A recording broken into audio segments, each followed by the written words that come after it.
On this episode of Narcissist Apocalypse, we talk with an abuse survivor named Alma about her toxic relationship with a future-faking con man. It's a story of grand gestures, elaborate scenes, victim playing, and constant little lies.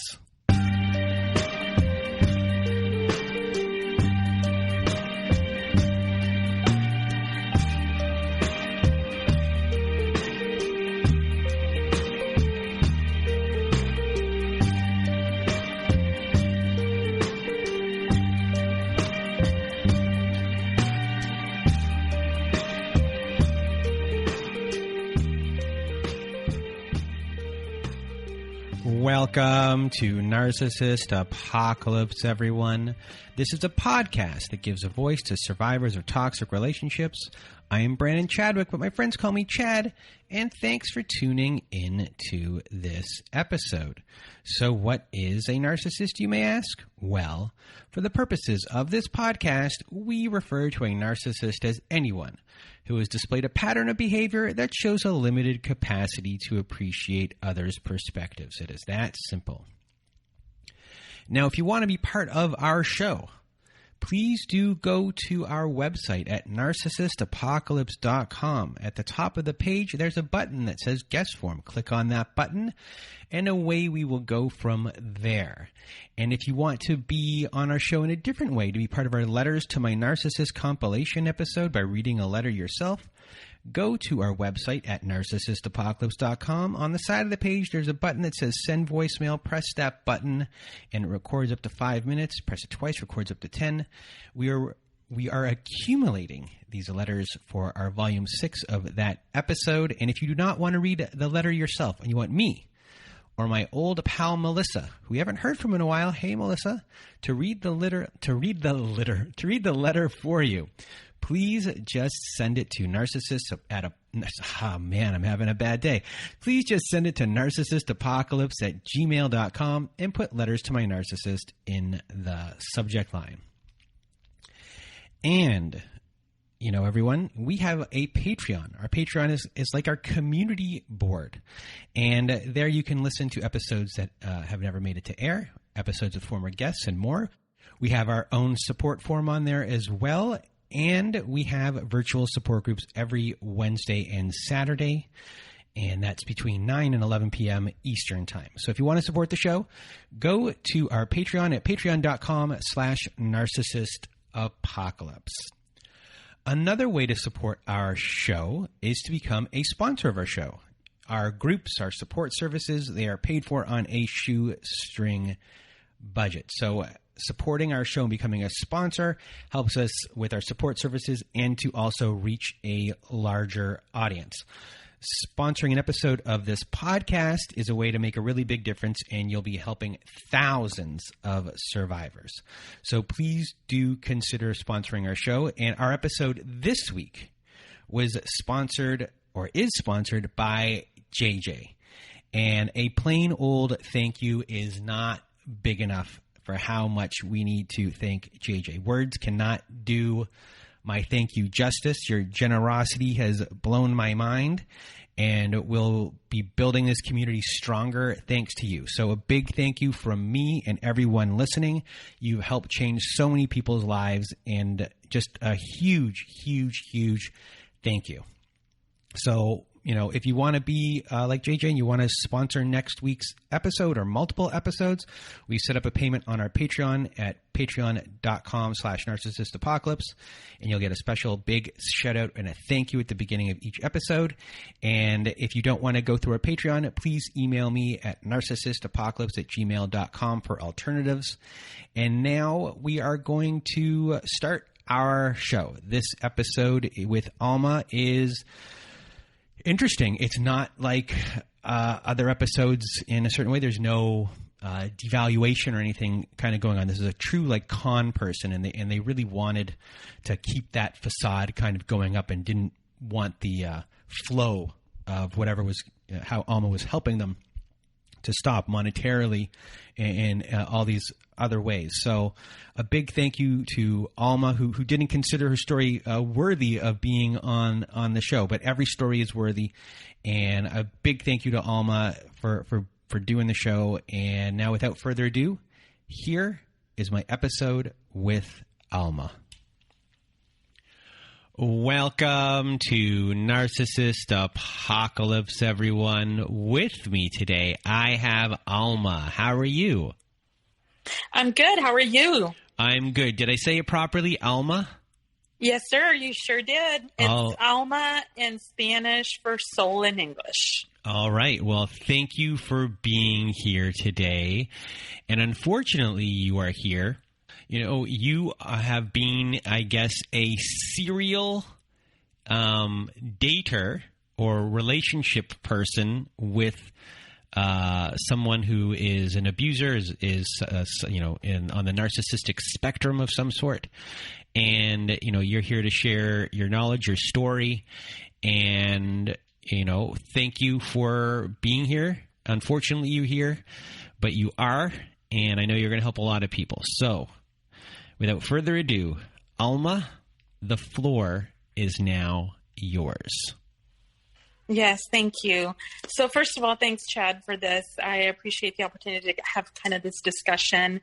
I found you about 3 weeks ago, and I have been listening to one episode after the other because I've obviously got hooked with the topic. Since I am one of these people that attracts one narcissist after another. And a lot of the women on the podcast have been amazing. They don't realize this, but they've helped so many people. And so that's what motivated me to kind of reach out to you, because I wanted to also be one of those that within my story, maybe I could help someone. So I'll start with a little bit about myself. I am 51 years old. I have a 26-year-old daughter. My family background is I'm the middle child. I have 4 brothers, and my dad was a narcissist. Actually, just recently I've realized after listening to this podcast, I've actually put a label on what my dad was.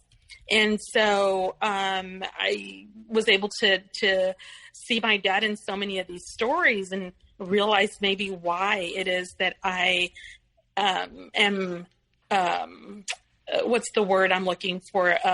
Attract these type of men. And realizing also that my 4 brothers are a bit narcissistic themselves. And so being the only girl, I was surrounded by this type of behavior my whole life. So at a young age, at 20, I got married, and I was married for 21 years. I won't talk much about that relationship because I do have a child. She's 26, but that is her father.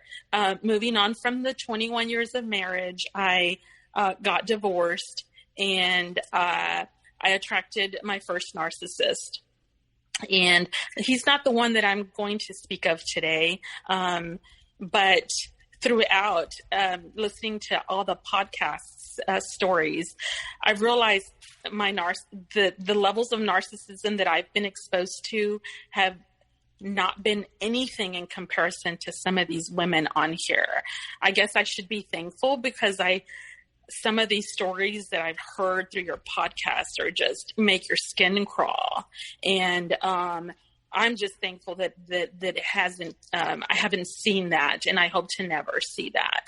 But I guess the levels of narcissism are there's so many levels of them.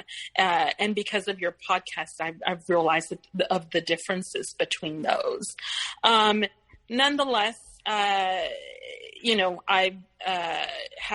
was exposed to my first narcissist, and then another. And then another.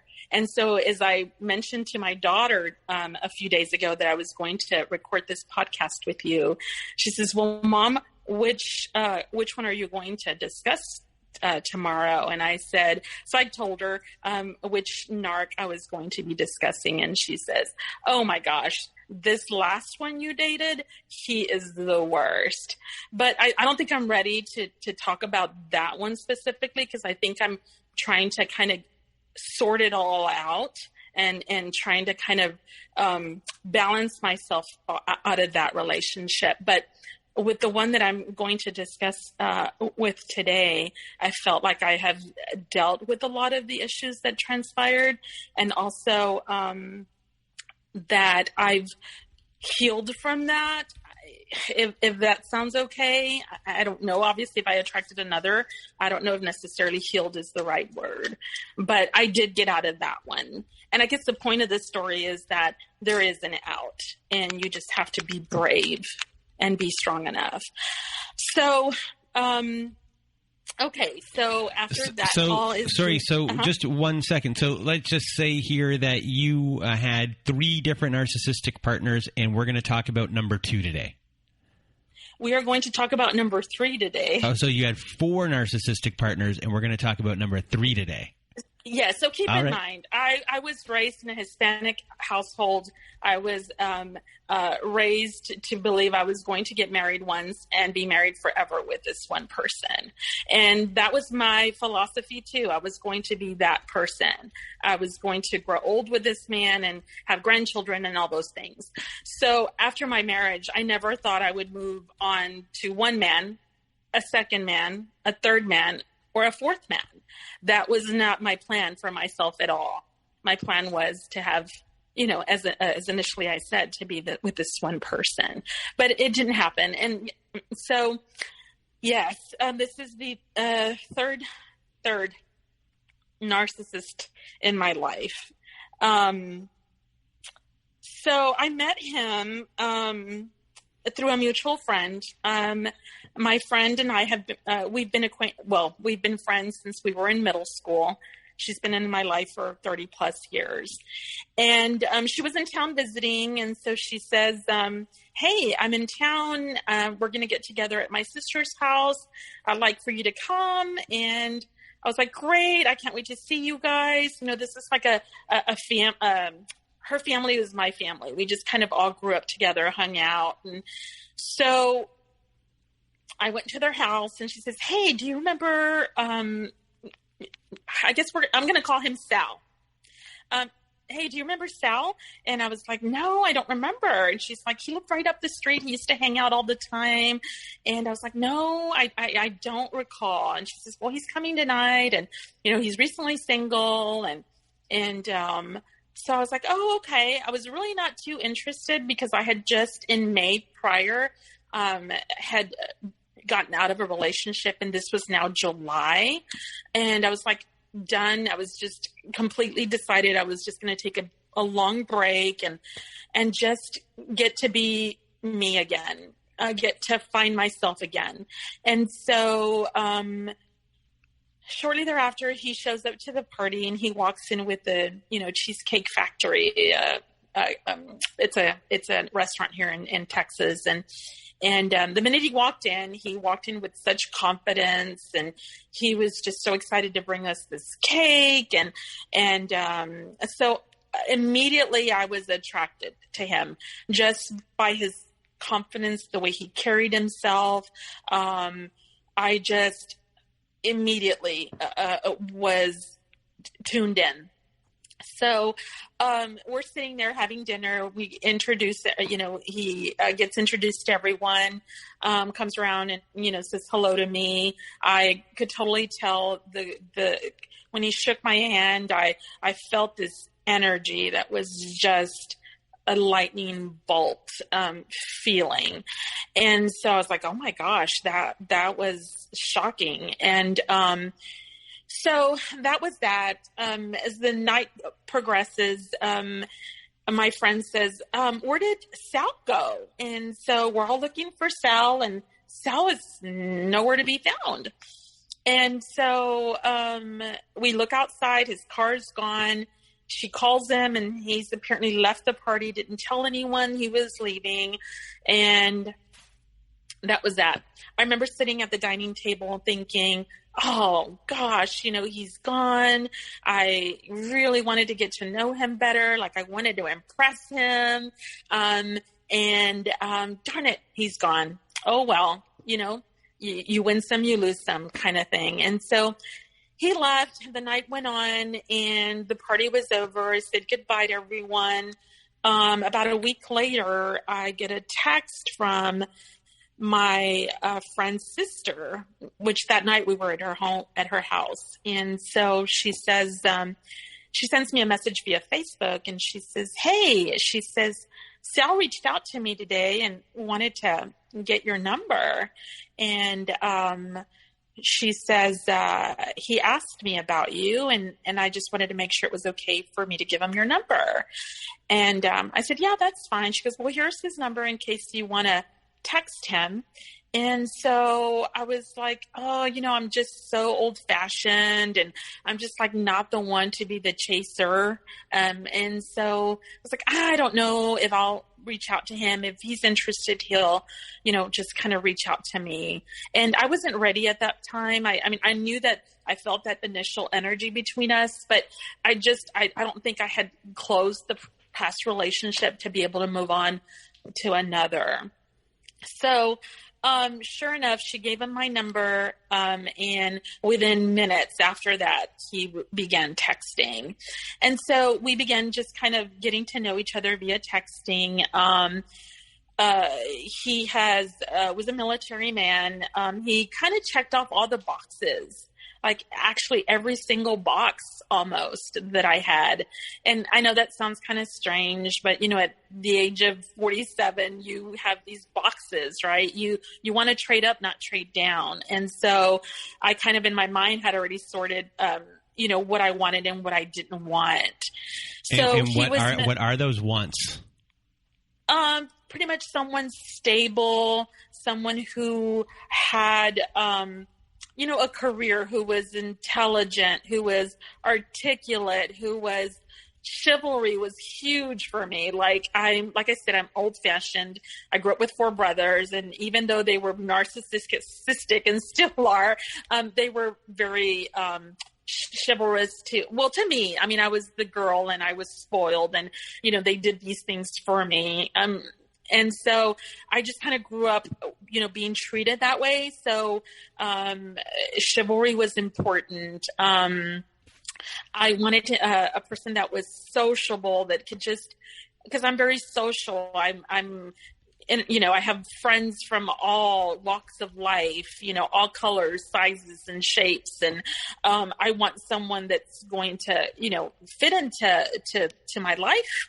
And so I noticed with him initially that day when I met him, he was very social at the party. And he was just like, hey, nice to meet you. Just so super confident. So anyway, he checked that off. He was just well-versed in life. He traveled. He served in the military for 20-something years. And so to me, I associated his years of service with, automatically assumed that he was a man of his word. That was important. Remember, I'm a Hispanic household, a man of his word, and that he was loyal and that he was truthful, because, being an officer, or not an officer, he was a chief in the Navy. You are expected to have, to be these things. And, in the Navy's coat of arms, I think it's, loyalty and all those things. And I thought, okay, well, he's been in the Navy 20-something years. He's all these things and then some. So I was like, perfect.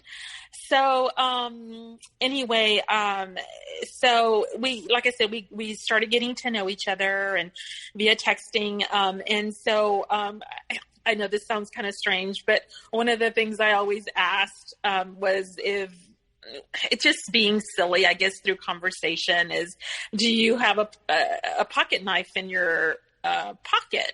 And that's important to me. A man who carries a pocket knife, I don't know. It's just my own thing. It sounds kind of silly, but if you carry a pocket knife, I know that you are a utilitarian, right? And so he did. He carried a pocket knife, and I was like, oh my gosh, okay.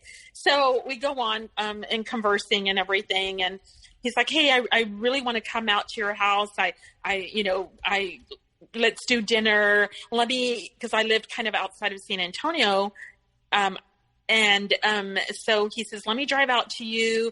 And he's like, have you cooked dinner? And I said, no, I haven't cooked dinner. My daughter is not home yet. And he's like, well, you know what? Let me bring you guys some food. And I was like, oh my gosh. In the past relationships I've had, I've never allowed them to come to my home just because that was my daughter and it was our home. It was hers and my safe zone, if you will. The previous man I had dated, I dated him for 3 years and he had only come to my house counted a few times. So I was like, oh my gosh, I'm not ready for this. But there was just such a connection with him that I was like, you know what? My daughter's just going to have to get used to the fact that I'm, looking for my partner and that I want to be happy and have a companion in my life. And you know what? She's getting older. She's engaged now. She knows that, mom's going to have to move on. She's moving out and, mom has to now establish her life. And so I told my daughter, I said, he's coming over, he's bringing over pizza. And she says, okay, it'll be interesting to meet him. So sure enough, he shows up and he has everything, the pizza, dessert, everything that we could possibly think of. He has this spread for it. And keep in mind, I had just met him 2 days prior. So he comes, we have a good time. My daughter and my son and at that time it was her fiance, met him. And so,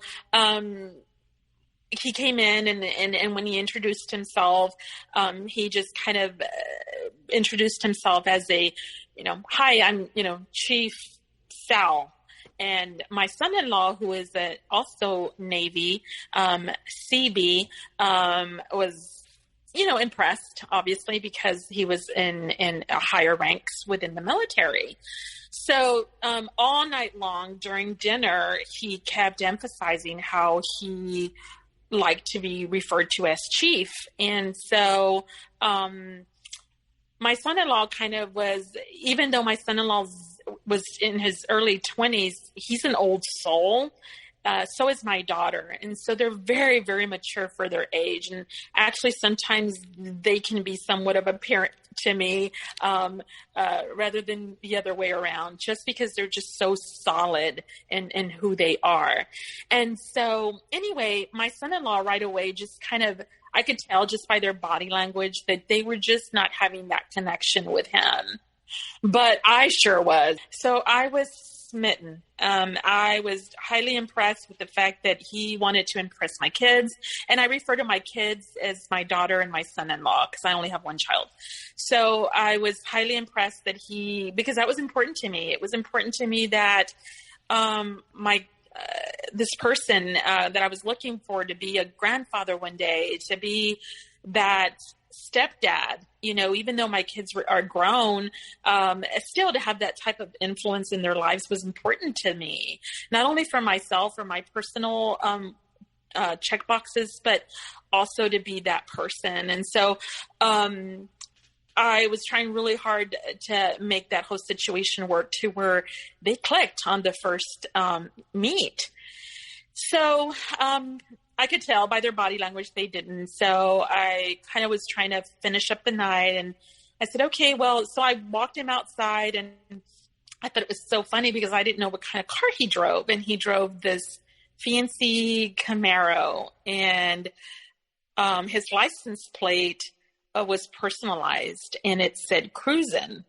And I found that funny because he was 50 and cruising, I thought, okay, well, that's kind of odd. But, everyone has their little quirks, whatever. So he left and... So I have a question for you. You know, here, just kind of at the beginning, you know, this guy's clicking all of your boxes. Yes. And you have this rule about the meeting your family and, you know, having someone over. You break that rule. You're not aware that you're aware that you broke the rule, but you're not aware that maybe that wasn't a great idea. And now you have this guy who wants to be called chief. Your kids have a weird feeling about him. Don't say anything, but you can tell. And now you have this license plate. A guy in his 50s with a license plate that says cruisin'. And he also wants to be called chief. And, you know, right there you have, you know, you're passing it off as, and rightly so, because we have no idea that this is happening. But you're passing it off as, you know, he's a person. He has multiple types of things that could be going on as far as his personality. You know, he could be, you know, he's a guy who is sociable. So in a weird way, it's not strange, but at the same time, it is strange because it is a contradiction of both personalities. Yes. A guy that wants to be called chief, but at the same time has a license plate that says cruisin'. It's not, you know, right there. It's an odd thing. It's an odd thing. It was so odd. Keep in mind the relationship I had just gotten out of, as I mentioned earlier, I hadn't even allowed him to come to my house. Keep in mind, I was with him for 3 years, and him and my daughter had developed an unbelievable relationship there towards the end. But I could tell in that relationship, it was going to get to where he would be physically abusive. And I decided to walk out when I did. And, at that moment, after I left that relationship, there was so many things that I did wrong, that we both did wrong. But I thought, you know, any new relationship, I'm going to handle it completely different. Like my past relationship, he didn't get to meet my daughter until after a year that we had been dating. And that was one of the big things that he struggled with. And I decided, you know, with moving forward, my next relationship, no, it's going to be very important that my kids meet him right away, that I, you know, and so I just, because you don't know how to navigate, right? Personalities are so different, that I just knew that I was going to have to do things differently. And so I did. And whether it was, my gut was telling me don't, like he was pushing me to come over that one night, and I had my hair in a bun and I didn't even have any makeup on, and I was just not ready for him to come over, but he kept insisting, and I was like, okay, fine, come on over.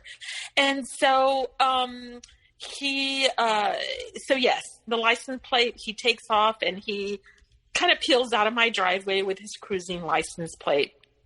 So, as he's leaving, you know, he's calling me and just kind of, how wonderful my kids are and how my home is just absolutely perfect, and how he noticed that, my home was a home, that it was, lived in, and that my stove was used, that I cook and I'm that mother, and, you know, I just all the things that he's looking for. And so I was super excited. Oh my God, this guy likes me. He's perfect. I absolutely was just enthralled in his conversation, his life experiences. I mean, he was just laying it on thick. Keep in mind, he was trying to impress my kids as well as trying to impress me. So he leaves. He continues to then, the next day, it's the constant good morning, all these things. And then he says to me, hey, do you like football? Honestly, do I like football? No, I like the social part of football, where I gather with my friends and cook for them and, you know, do the whole food spread. I love that piece of football. But do I know the game? Absolutely not. I haven't been able to understand it my whole life. I mean, I'm not going to start to understand it now. And so he says, hey, I really want to go watch a Dallas Cowboy game. And I was like, oh my God, I heard the field is amazing. Is it field? No, the stadium. He says, you know, I said, I hear the stadium's amazing. He's like, you want to go to a Dallas game? And I was like, absolutely. So because he worked for an airline, he was able to travel for free. And because he traveled for free, he was able to get all these points at these hotels and, just resorts, things like that. So he says, we can book a flight. We'll go to Dallas and we'll stay in a hotel and we'll just make a weekend out of it. Oh my God, I was thrilled. I was like, oh my God, he loves to travel. He has this ability to just get up and go and do all this. Keep in mind, I'm able to too, because I'm single. Obviously, my daughter's older. She's getting married. I don't have anybody to answer to anymore. So I'm like, okay, this even sounds even more enticing. Like, oh my God, this is my dreams coming true. I'm thanking God, thank you so much for bringing this man into my life. Like, I could see that we're going to, connect. So I said, okay, well, let's go. He says, you know what? What's your address? He's like, I'm FedExing the Cowboy tickets to you now, to your office. And he's like, wait for them. They should arrive tomorrow, blah, blah, blah. And I was like, okay. Sure enough, the tickets arrive at my office and I'm super excited. Everyone's wondering what's going on. I'm telling all my office mates, oh my God, I've met this guy. And guess what? We're flying to Dallas and we're going to go watch a Dallas Cowboy game. So the game comes and we fly out there. It was magical. We danced in the streets. We watched a game. He was a chivalrous beyond what I could ever even imagine. And keep in mind, this was probably a week after we had met each other. And I was just so unsure because I knew what that entailed, staying in a hotel, doing all those things. And I told him I wasn't ready for any of that.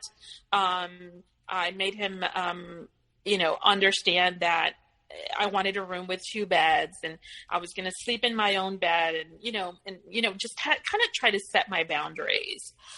Well, went to Dallas, did our thing, had the most amazing time.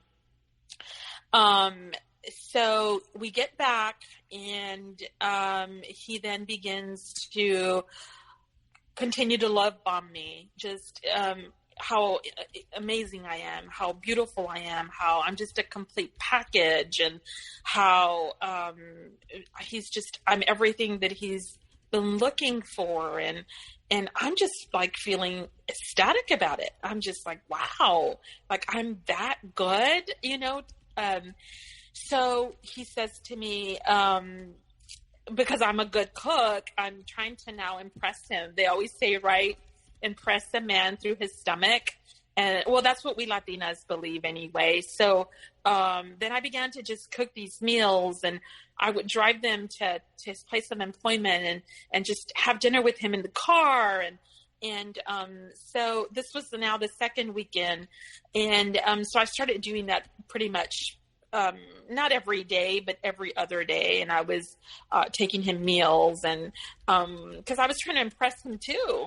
And so one day he says, hey, I have to work tomorrow, but I want you to, he takes out his wallet from his pocket. And keep in mind, I'm very independent. I have been raised to be this, just do for myself, work hard, play hard, but never ask anybody for anything. That's just how my mom raised me. So even when I was married, I was still, it was whatever I needed to do what needed to be done. I did it for my family. And so I never relied on anybody for anything my whole life. And so I'm still this person. And he says, I'm working tomorrow, but I really want to give you something. And I said, okay. And so he takes out his wallet and he hands me $200. And he says, I want you to go shopping. Like, you've been doing all this stuff and you've been bringing me meals, and I just want you to spoil yourself for once. And I was like, okay. So As we're getting to know each other, I realized, I asked him, I said, how long have you been divorced? Well, I've been divorced a year. So where do you live? Where are you staying? And he's like, well, I'm staying with a wounded warrior. I kind of met this guy through a wounded warrior support group, and he lived alone. So I asked if maybe he needed a roommate because I just had nowhere to stay. And he said, so he took me in, and I was like, oh, okay. So you're paying rent? And he's like, yeah, I'm paying him rent. And I was like, okay, well, that works for you. So I kept noticing that I would see him in the same outfits over and over again, just he kind of alternated between, 3 shirts and 2 pairs of pants. And I was like, okay. So I guess his wife, and this is kind of what he made me believe, that his wife had kind of just told him to leave. And so, so just to clarify for everyone here, he has the car that says cruising. He's able to travel easily, and has all these points because of he working for an airline. So there's this kind of life of luxury. But the opposite side is that he is living with another person, another man. He has a roommate. And, you are also noticing that he doesn't have that many clothes. And you're chalking it up to that he had to leave his household quickly because of his divorce. So one side of him is spending money and looking like he has a lot of money, and then this other side is showing that he doesn't. And you're convinced that he does, or he at least truthful about it because of the circumstance he's told you. Yes. Yes.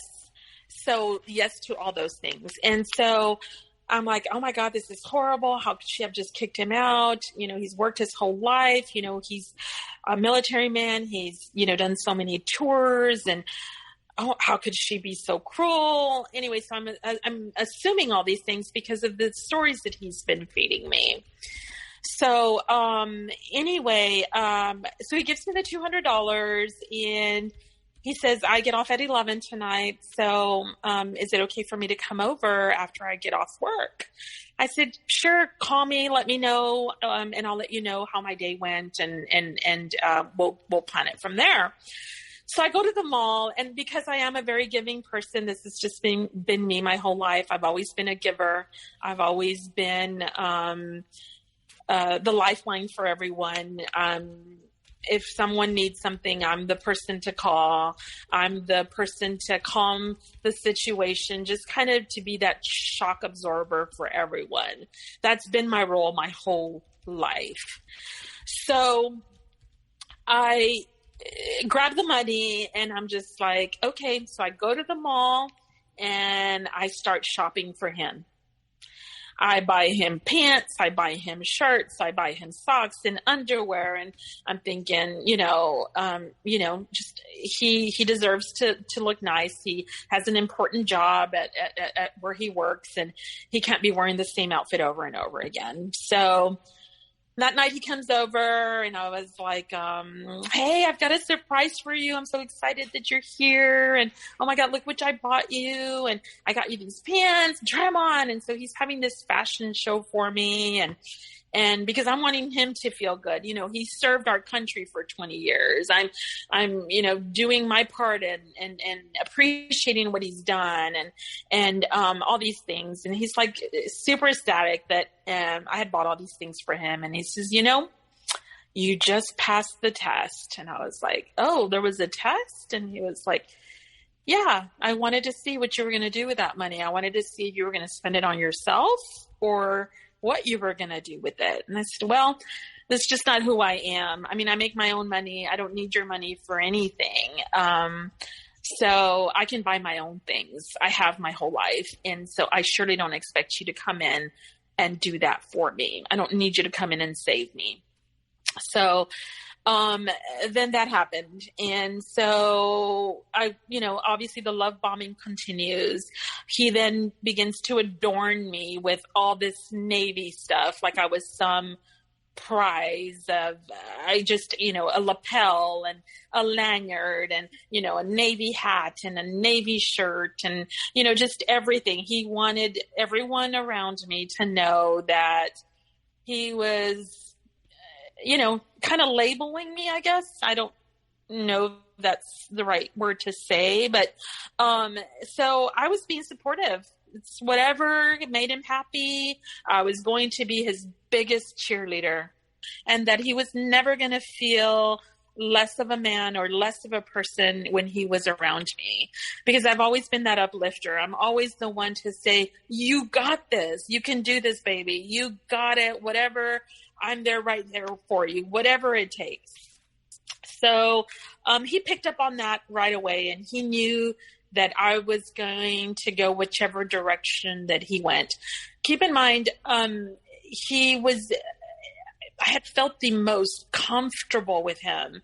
I felt like I was for once in a relationship where I was going to be able to be me and have the discussions and have a voice to be able to disagree, to agree to disagree, and just be able to have those healthy discussions that I felt like I never did.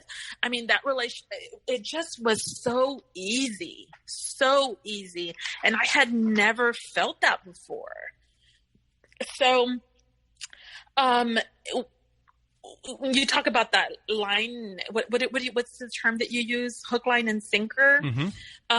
Was because we were able to have those discussions and disagree and agree and then also be on the same have the same mindset. But the hook, line, and sinker was 3 weeks into our relationship, he says, my mom passed away many years ago, and she always wished for a woman like you in my life. And I'm so sad that she'll never get to meet you. And he says, I'd like for us to go to her gravesite if you're okay with that. And I said, oh, absolutely. Whatever you need, I'll be there. And he's like, she's been weighing very heavily on me. And I just, I want to take you. And I said, absolutely. We go to the cemetery. He gets on one knee and he's crying at the gravesite. And I'm feeling horribly bad because I still have my mother. I'm blessed to still have my mom. And my heart went out to him, and I was just, rubbing and trying to comfort him, and it's okay. And, I wish I would have done that. And I wish I would have done this for my mom, and on and on and on. And so he's again on one knee, and he's telling his mom how, he's thanking her for bringing me into his life, and how he's just so grateful. And that he knows that she did this, that it's because of her that I have now come into his life. And so I'm just like, oh my God, he's talking to his mom about me. And yes, it must be, a blessing from heaven that here we are meeting each other, and this is perfect. And so we do our thing there. We get up, move on. And so then, because I visit my mom on a weekly basis, my mom lives about 45 minutes from where I live. And so I try to, do weekly visits, kind of an all-day visit with my mom. And I said to him, what the irony was that we grew up on the same side of town. And so his mom was buried in a cemetery that's really close by my mother's house. So we made it a pact that every time we would go visit my mom, we would stop by and visit his mom. And because it wasn't fair that I would go spend, the day with my mom and he couldn't. So he says, so I said, well, we'll stop by, have a little, we'll take our chairs and sit and chit chat with mom. So then we decided it was an ideal of mine, and that we take a little box and we buried it by her headstone. And we would write her messages and, stick them in this little box by her headstone. And so every time, if he needed to go there and, vent about something or asked for something or tell her a story, that he could write it down, kind of like a journal type. And we would just stick it in that box there. So we did that. He bought all the little utensils, and we dug out the little hole by the cemetery. And so then we began to practice that little ritual. And so I thought, it just strengthens us. It strengthens our relationship, his relationship with his mom, because he was feeling very guilty that he was gone for so long while he was in the military. And so I thought, okay, this is healing for him. So moving forward, I'm like, okay, I'm in love with this man. Like, I could totally feel like the feelings I was feeling were just intensifying. Keep in mind, 3 days in, he was already telling me that he loved me. We had stopped by at a gas station one day, and we're pumping gas, and he opens the car door and he gets on one knee and he professes his love to me. And this is probably 5 days in. And I thought, okay, this is really odd. And my gut right there, red flag, but I was just enamored with him that I just ignored those red flags. So 3 weeks in here, everything has moved super fast. You've already been told that, he loves you. You've already gone on a vacation with him. Yes. Stayed in the same hotel room as him, even though nothing happened. And he's already, introduced you to his mother, even though she's passed away. And one of the most grand gestures you can think of, to seal the deal with you right here. I mean, that is pretty, I don't know what happens in the rest of the story, but it's pretty elaborate kind of there.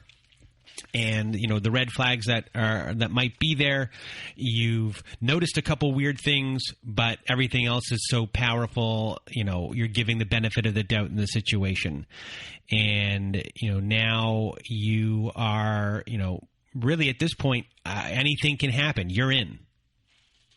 Yes, I'm feeling it. I am feeling it. And it's everything I've ever dreamed of. Everything. But to just kind of go rewind a little bit. No, my boundaries weren't respected at our first trip, but I really don't want to go into that detail, because if my daughter or my son-in-law ever listen to this, I don't want to get into that. But okay. So no, those they weren't respected. And he's also a victim player as well in this beginning part, but that you also don't really notice that that's what's going on. No, because I'm just blinded by all this, Chad. Like I said, I'm enamored, because this is the life that I could foresee traveling. Oh my gosh, she works for an airline. I'm going to get up. I'm going to have a bag ready just ready to just get up and go whenever he says so. And this is everything I've just ever wanted. But anyway, so yes, that happens. And so I'm like, okay, hook, line, and sinker. He's introduced me to his mom. In this way, and which is to us, that is a sacred, right? This is a sacred thing. You take someone to a grave site with you, to your parents' grave site. It's huge. So I'm like, okay, I'm in. So at this point, I'm like, okay, my social life is still going on. My friends want to meet him, because everyone just sees I'm so happy. I'm like different. I'm smiling again. I am just so happy. And I'm like, okay. So my friends say, hey, I have a friend that's a male. He's been my friend for a platonic male who's been my friend for, almost 30 years. And he's been my counselor all these years. And so I owe him tons of money, right? But he never collects. But he says, hey, I need to meet this guy. I'm like, okay. So we make a breakfast date. My friend comes, brings his wife, and we have a breakfast meet and greet. He was perfect. Oh my God. They shook hands. They, pretty much chest bumped because they were both Dallas Cowboy fans. Sal had his best, he was just humorous and charming beyond what you could think. I mean, beyond. And my friends, this particular set of friends was just loved him. He sealed the deal with them when he gets up and goes and pays for the whole bill. And he's like, my friend was like, love the guy. He's a keeper. So we get that one out of the way. And he gives me a stamp of approval. Of course, we were there for an hour. Sal, put on his best suit and, they loved him. So, I do have a very, like I said, social life. So I get together with my girlfriends at least, at this time, twice a month. This was before COVID. Twice a month, we do wine, we do plays, we go, just all over the place. And so we had already bought some tickets to go to this play. And so I mentioned to him, I was not going to see him that night because I was getting together with my girlfriends. So he says, what are you girls doing after? And I said, well, one of my friends is married. And I said, well, he's dropping us off at the play. And of course, he's picking us up because he knows we like to drink. And so he always makes sure that we get dropped off and picked up. And he says, well, I don't mind, dropping off and picking up. You just let me know what you need. And I'm thinking, another checkbox. Yay. He's going to be there at my beck and call when I do these nights out with my girls. I mean, that's all I've ever wanted, is to have that kind of support system. So anyway, the girls are like, no, we already have this planned. We're just going to meet at, Letty's house. We're just going to meet at Letty's house, and he could just come over then. And sure enough, I mean, he was there waiting for us in the parking lot when we got back after the play. And I knew that when he walked in, of course, he introduces himself and he says, I'm I've been in the military 20 years and I'm, a Navy chief, blah, blah, blah. And this is how he introduces himself to the whole crowd. And there was about 15 of us in the home.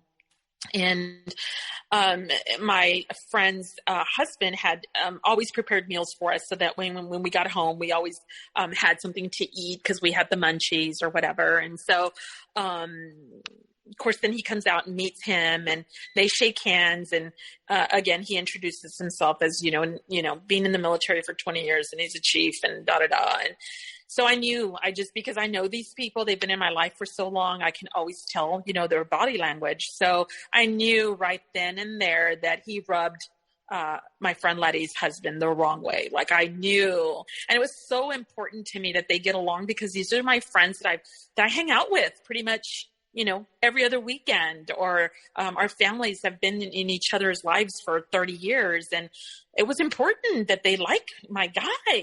And so, and when he came in that way, I knew. And then I thought, Mike is an alpha male. Sal is an alpha male, beyond. And I thought these two alpha males are just not going to get along. So sure enough, I could tell the total disconnect from my friend's husband. And I felt very uncomfortable because I could just feel it. No one was comfortable anymore at this point because Sal just made everybody feel uneasy with just his presence, I guess. And so I was like, okay, well, let's go. So we ended up leaving. So after that, he then began to whisk me away. So obviously I didn't have the stamp of approval from them, but because they loved me, they accepted it. They knew that I was happy and they would see us traveling. I mean, we went to San Diego. He took me all over San Diego. I mean, it was the most glorious trip, to every single beach in San Diego. He, drew a heart in the sand with "I love you" in the center. It was, he took me to dinner, and we sat at a rooftop bar and just enjoyed this amazing view. Now there was a lot of financial exploitation going on, because I'm, able to pay for a lot of things on my own. I really didn't need him to, but I was also the believer of, we can go Dutch, or you pay one time, I pay the next, or, but I found myself picking up the tab on a lot of those things.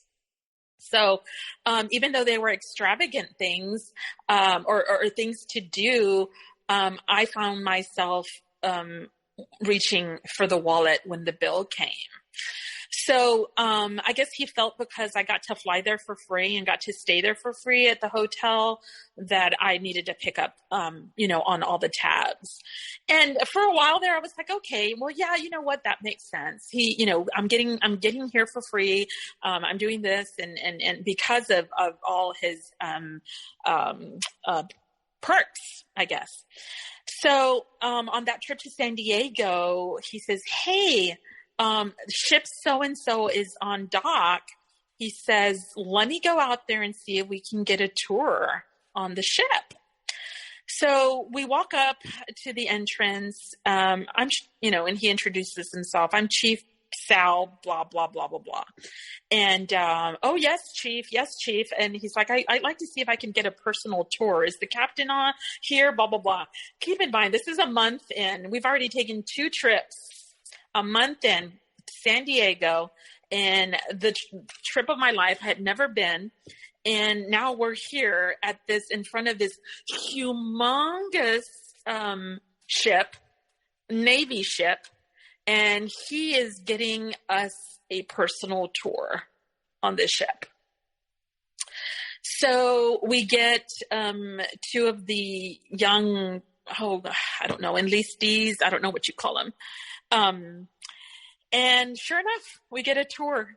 I have pictures, glorious pictures of us being on this ship where on the helipad, and we're watching the sunset, and he's expressing his love to me, how much he just absolutely loves me. And this is just perfect. And I'm just thinking how dreamy this is. So we go on, and the trip ends. We come back. We keep getting invited to some of the other outings with friends, and he's just not getting along with the guys at all. No one likes him. He picks up on that. So the next time we get invited, he says, well, you know what? I'm going to take some liquor. His brother worked at a liquor store, so he constantly got free liquor bottles. So he started bringing the guys liquor bottles. So then he started kind of warming up to the guys. Hey, and you bring liquor? Hey, anybody loves you, right? So he kind of started trying to, trick them, manipulating them into liking him. So then, he starts getting a little bit more accepted. As this continues to go on, he's meeting me for lunch every day. He's a big, big, big eater. I'm picking up the tabs pretty much every day at lunch. He starts spending the night more often at my house. I'm feeling a little bit uneasy, but he kind of just pushes himself on us. My daughter's uneasy. My son-in-law's a bit uneasy, but I continue to just, say, hey, you know what? You guys are getting married. I'm a grown woman. Let me live my life. Like, I need to start, just living my life and moving on. And so, again, the trips continue. So on one occasion, he says to me, I'm going to have to fly to Dallas because they want to do an article on me. Hispanic Magazine wants to do an article on me because it was Veterans Day was coming along, and they wanted to do an article. So I said, okay. He says, so I'm going to go ahead and leave my car at my friend's apartment, and and I'll be there. I'm going to fly down, and then I'll do the interview, and then I'll fly back, and I'll be in touch. And I said, okay, sounds good. So he went, did his interview. He sent me pictures of himself in his uniform and them doing the interview. And he says, they chose me, and, they sought me out. Come to find out later, no, he was the one reaching out to them saying, hey, here's my story. I would be a good candidate for you to publicize my story in your magazine. But anyway, so he goes and he calls me and says to me, hey, I'm back in town. He says, but something horrible has happened. And I was like, what? What's happened? And he says, well, my car's been stolen. And I was like, what? And he says, yeah, I left it at the apartment and all of it, it's just gone. And so we're assuming it's stolen. I was like, well, are you sure? I said, was it repoed? Have you been making your payments? I mean, I just, started asking all these questions, and I was like, well, whatever. I said, I'm coming to get you. And so, I go get him, and so I'm feeling really bad, because now he doesn't have a vehicle, and I happen to have two cars. So he says, well, what am I going to do? Like, I live over here, and I don't know how to get around. And so I said, well, you know what? Don't worry about his cell. You can borrow one of my vehicles. And because I do home health, I work with the geriatric population. I travel a lot. So I have a little beat up car that, I just add my miles to, and I have my luxury car that I take out on weekends. And I said, well, you can take my little home health car. I said, it's good on gas and everything, and for all the miles that you drive, back and forth to work. And he was like, no, how about if I just use your other car? And I was like, okay, yeah, you know what? That's fine. Go ahead and take it. So he comes down for lunch the next day, and we're sitting at the restaurant, and he's like, hey, I don't know what I'm going to do. And he's just giving me sob story after sob story. And he says to me, I don't know how I'm going to be able to get another car because, my credit's not all that good, because of my divorce and everything. And let me backtrack a little bit. Before that, he was already futurizing, just saying, how he could see, our lives together, and how I could be his wife, and how we could just be so happily married forever. And so he had already put it in my my psyche, I guess, that this was going to happen in the near future. So as we're sitting here at lunch and we're discussing this car problem, I start thinking, well, you know what? We're eventually going to end up getting married. He's going to be my husband. And I'm thinking all of this in my head. I'm just going to help him. Like, I'll go and finance the vehicle for him. So I said, you know what? I said, let me help you. I said, let's go to the dealerships and start looking for a vehicle for you. And, I'll just, take it out on under my name, and then you just make the payments. I said, are you able to do that? And he was like, yeah, he's like, let me figure out what my insurance is going to do. But yeah, that would be great if I could do that. If you could do that for me. Yes, I'll sign whatever you want me to. We can, do a contract, whatever whatever you need. And I was like, no, we don't need to do that. I have your word, right? Because remember, the word is important to me. So it's like, you have my word. I'll make the payments. I'll be the one responsible.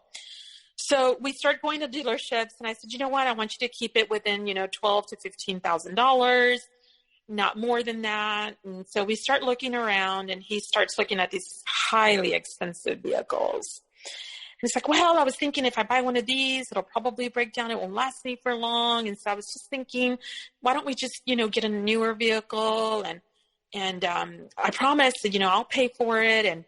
And I was like, okay, all right, I'll do that. So sure enough, I go to the bank, I get a cashier's check for $42,000.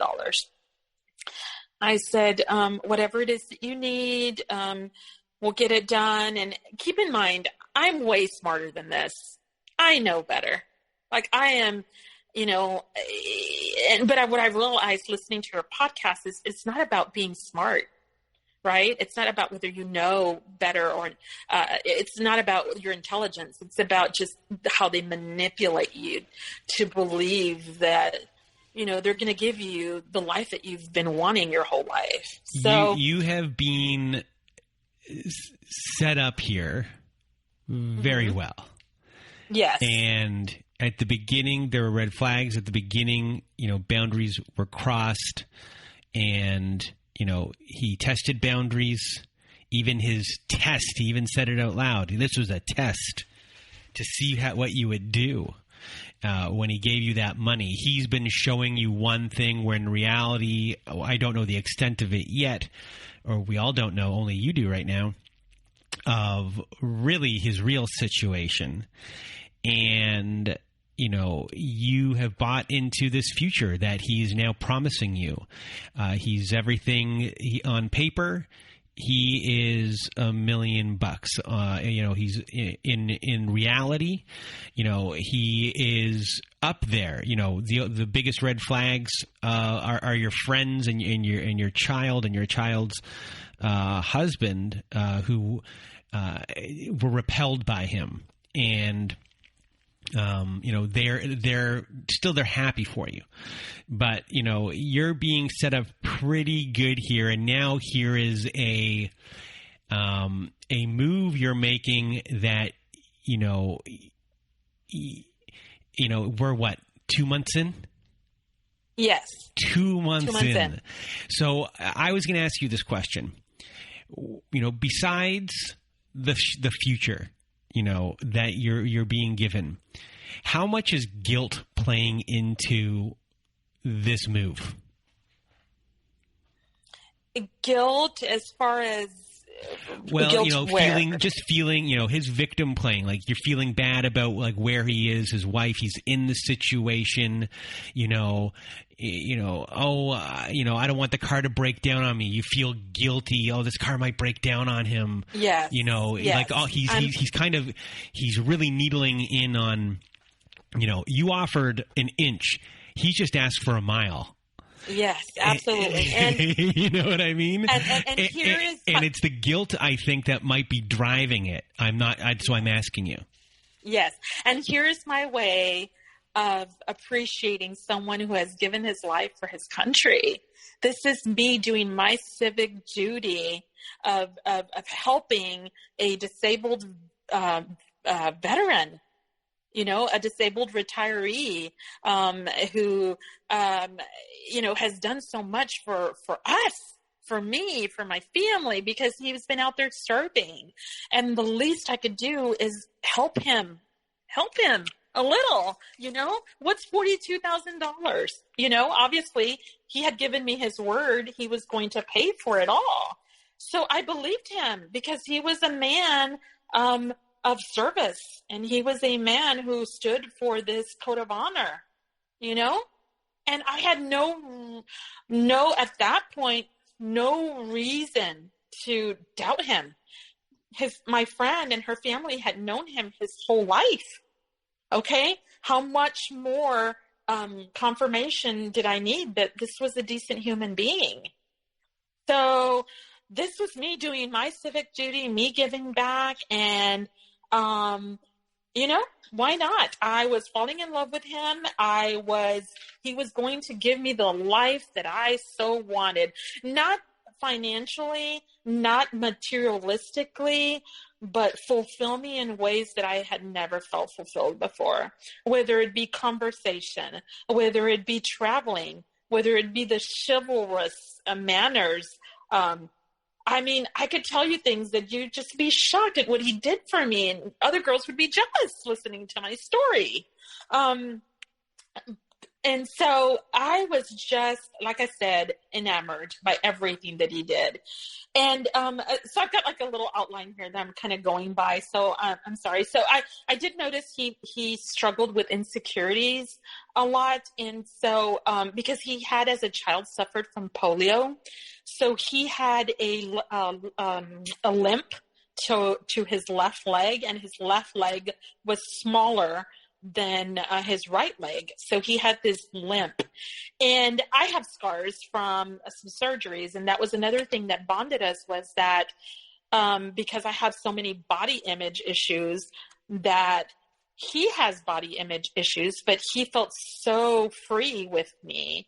And so therefore I felt free with him, because he was imperfect and so was I. Guess what? I have scars and you have a small leg. And we just bonded. That was another reason why it was like, I loved him with his, skinny leg and limp. I don't know if this sounds horribly bad, but, and he loved me with my scars. And so like I said, we bonded. And, so anyway, he suffered with insecurities. And so anywhere I went, he wanted to be there right with me. And so every year, because of my job, I take an annual, course in Houston, and it's an administrators conference that I go, to. And so, this was before the 4th of July. So all of this was before September. Okay. All of this that I've told you, the trips that we've taken, all of that was before September.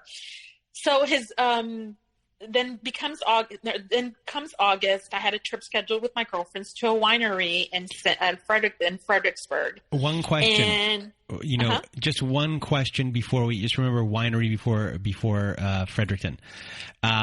Football season starts in September. Yes. So you went to see a preseason game? It was a preseason game. Okay. Yes. Okay.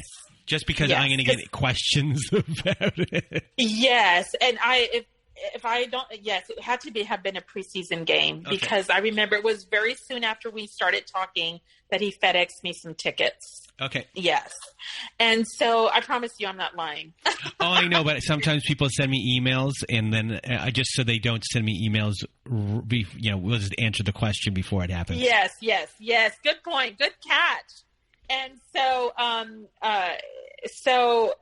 anyway, so then what happened? Oh, so this was before his birthday. Yes, as I recall, because I'm going to Fredericksburg with my girlfriends, and I'm like, I'm going to be gone the whole day, but we'll be in touch. I'll text you.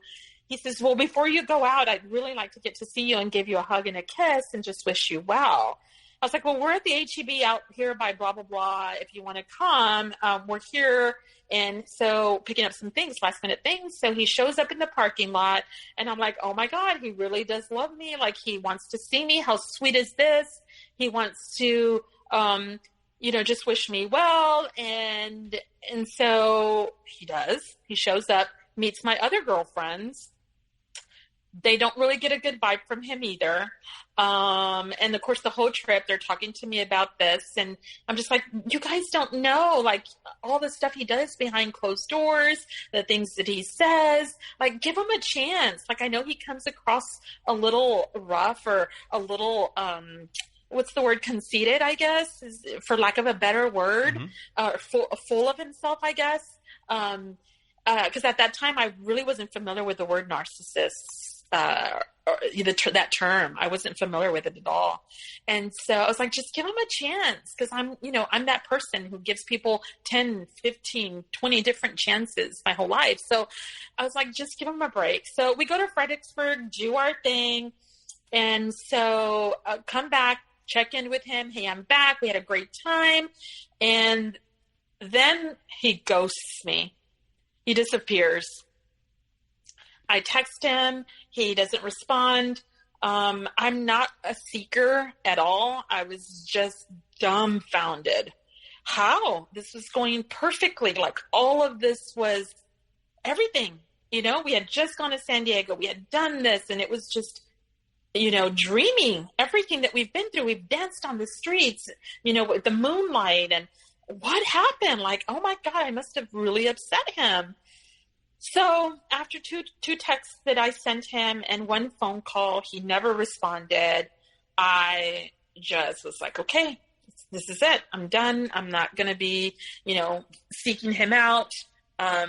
It's over. Heartbroken. I'm heartbroken. I'm like, well, it's better now than later. Right. So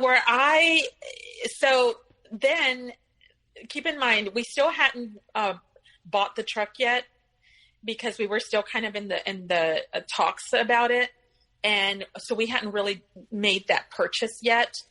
So his birthday was in September. So right before his birthday, he reaches out to me and he says to me, I was like, oh my gosh, you're back. Where did you go? Like, where have you been? And he was like, well, my son and my son was having a really hard time with me moving on. And I finally had a discussion with my son because my son asked me, well, what do you want for your birthday, Dad? And he said, well, I just want to be happy, son.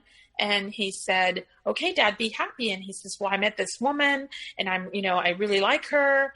And he was like, and then his son pretty much gave him the blessing. So he's like, I really want to pursue this. You're wonderful and blah, blah, blah. And so then I forgave him and I gave him another chance. So soon thereafter, like as soon as all of that happened, he slowly started moving in. And as soon as we reconciled after that ghosting period, soon thereafter we went and bought his $42,000 truck. And he was super excited. And so he was, driving around in his new fancy truck and letting his son drive and just showing off and showing off to my friends. And so approaching came the holidays. And so there was still some more traveling going on that we were doing. We had gone to Tennessee because he loved to gamble. We had gone to Colorado. Again, just these trips of a lifetime. Keep in mind, I had always been when I was married, we really didn't do a lot of traveling. And so I was just being introduced to traveling through him. And so we did more traveling. And so on one occasion, my brother says to me, hey, I really like to meet this guy. Like, I hear so much about him. And I said, you know what? It's a good idea. Let me get the family together. You guys need to come and, have dinner. Let's, meet him. So I organized a dinner with my family and him and my kids. They come over, and my brother's pretty harsh. Like, he's going to just come out and just say how it is. And so he met him, and he says, so what are your intentions with my sister? And he was like, your sister's amazing. And, just saying all these wonderful things about me. And, I could see us, forming a future together and eventually getting married. And so my brother then was like, okay, I like the answers to all of that. So we sit down for dinner and everyone's talking, and he brings out this coin bag full of coins. And I guess everywhere he's traveled, he's collected these Navy coins, I guess. It's not money. It's just some type of coins. I don't know what they're called. So he starts telling us each story about how he acquired these coins. Now, my brother's kind of like me. We believe in people. We trust people. This particular brother is kind of like my soul sibling. So him and I are very, very similar. And so him and I are just sitting at the table, just listening to these stories and just taken aback by, wow, these stories that this man has, right? So my daughter and my son-in-law are sitting there, and I could see my son-in-law looking at my daughter and rolling his eyes like, oh my gosh, whatever. So dinner's about to be done. And then he says, and I saved the best story for last. He says, I got to ride back. He says, well, y'all know when bin Laden was killed? He said, I was on that boat that brought him back to the United States. And so my son-in-law looks at me, and I'm just like, oh my God, Sal, that is, who has the opportunity to have that experience? Like, how does this happen? And so then my brother is just like even more, just involved in the conversation, and is just super impressed by this story. So that was the end of the night. And I was like, well, that's the icing on the cake. Wow. Thank you so much for your service. I'm praising him. My brother's praising him. My daughter and my son-in-law are like, no way, no how. My son-in-law refused to ever refer to him as chief, even though, because he was Navy, you tend to respect the officers, but my son-in-law refused to do that. So, that was basically through the holidays. So we got to then our relationship continues to flourish. In that particular December, he pretty much moves in without being asked to move in. He brings his one trash bag of clothes that I had bought him and of whatever he had left, and pretty much moved in. My daughter was super uncomfortable. Her and her fiance already had a place. So my daughter ended up staying more frequently over at her fiance's house because she was just so uncomfortable that he was here. And I've always put my daughter first. Her whole life, I have put her first in every aspect of any decision I've ever made. But with him, I was not putting her first. So I allowed him to swindle his way in. So she ends up moving out. She's not upset with me or anything. She does have a sit down with me and says, Mom, I understand you need to move on with your life, and I just need to accept it. So I'm going to let you, do your thing, and I'm going to go ahead and just move out. And so she did, and I was okay with it. Otherwise, I would have been devastated if he wouldn't have been there. I would have been devastated my daughter was leaving. Oh, my God. But because I had this companionship now, I was, okay with it. So where I started noticing even more things that were coming that were just a red flashing lights, was we went to, because like I said, I have a variety of friends constantly getting invited to different occasions. We got invited to a bar, and we went and had a wonderful time. A lot of his coworkers were there. And I invited one of my girlfriends with her boyfriend to come with me because I didn't know any of the people there. Of course, I'd make friends with anybody. My mom always says I can make, a dead person talk. So I didn't feel uncomfortable being there with people I didn't know, but I invited my friends. Well, he disappeared while we were there at the bar. And keep in mind, I was surrounded by nothing but his coworkers. And I'm like, where did he go? And so I'm asking my girlfriend, did you see where he went? And she's like, I think I saw him go outside. So I reach over and I see him come back in, and he comes back in, and he goes off and starts telling my friend Sandra and her boyfriend how he just wakes up every day to just tries to figure out how he's just going to put a smile on my face. That is his goal every single day when he wakes up, is how am I going to make Alma smile?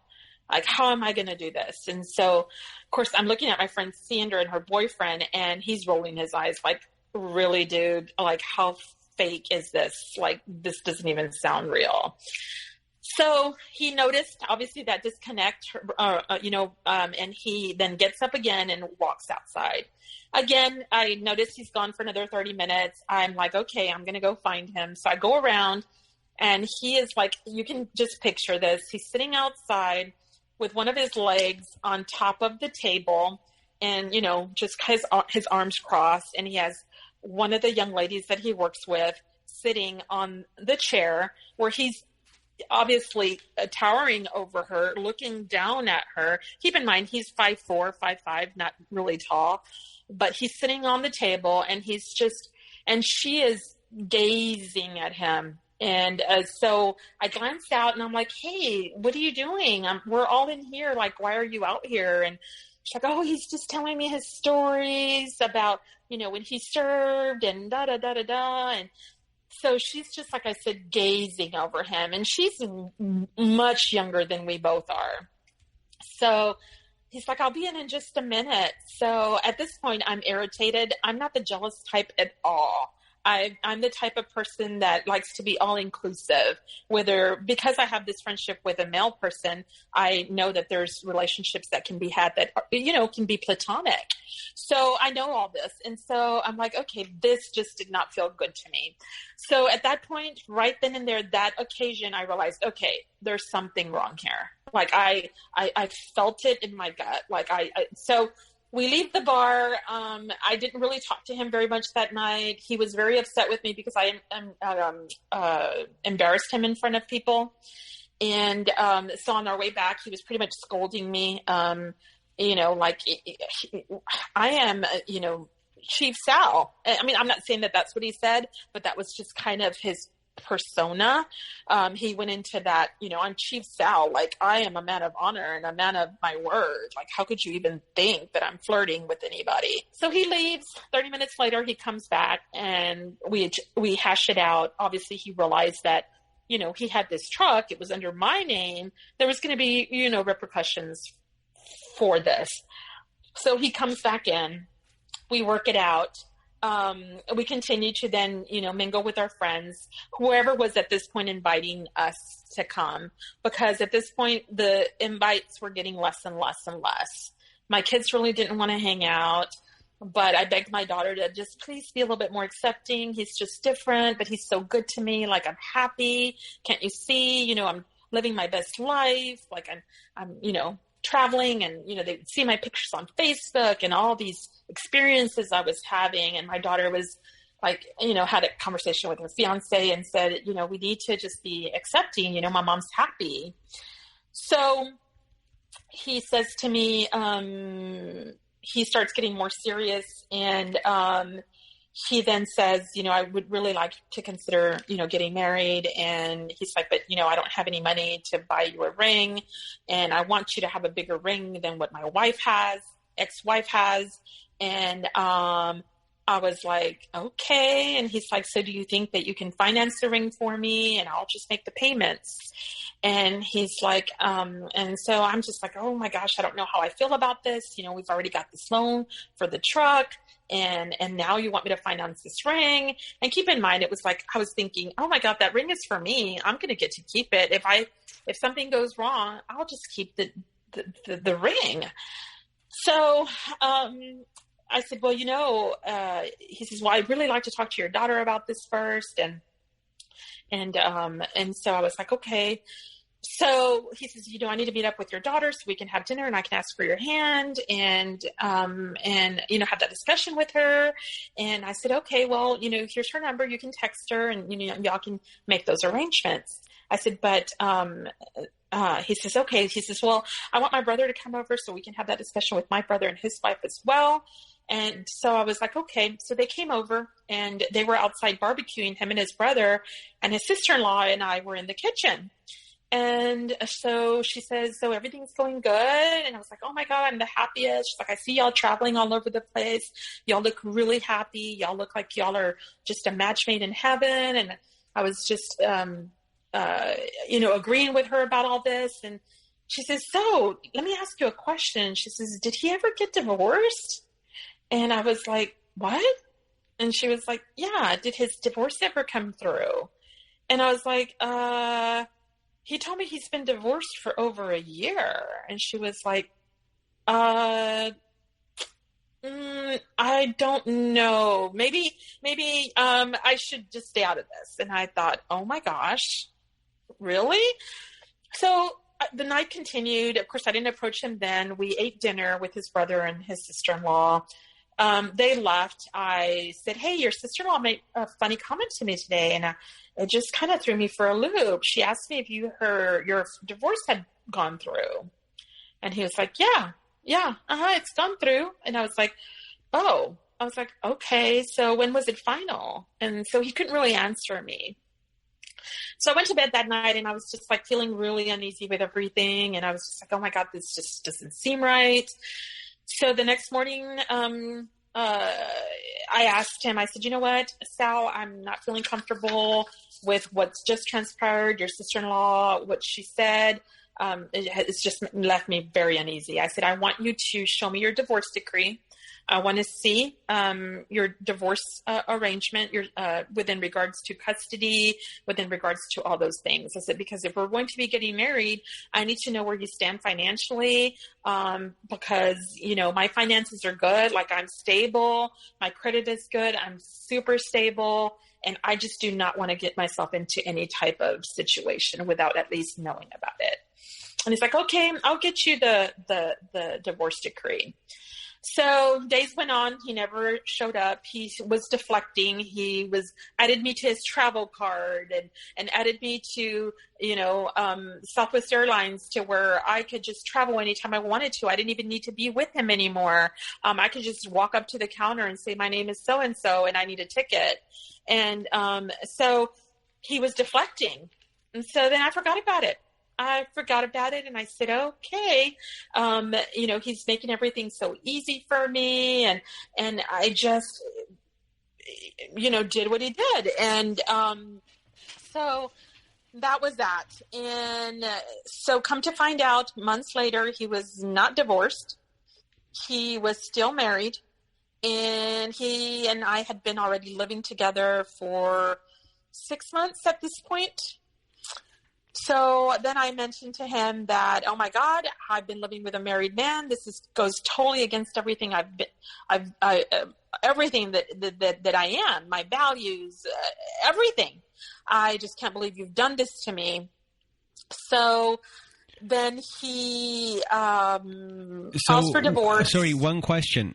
I guess, you know, he's not divorced. What's his relationship like with his wife at that time? So I would hear them. She would call on occasion because they had one son together, and he was 15 at the time. And I would call them. I mean, he would call. I never spoke with her ever. I did get to meet his son on one occasion, and so they would have discussions, very heavy discussions online. And so. Anyway, I was like, yeah, this is going on. So then he says to me,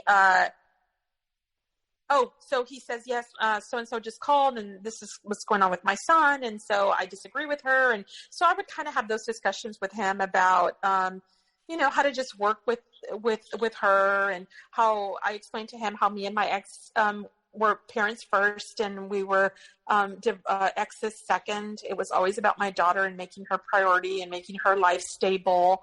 And it was not about him and her. It was about their son.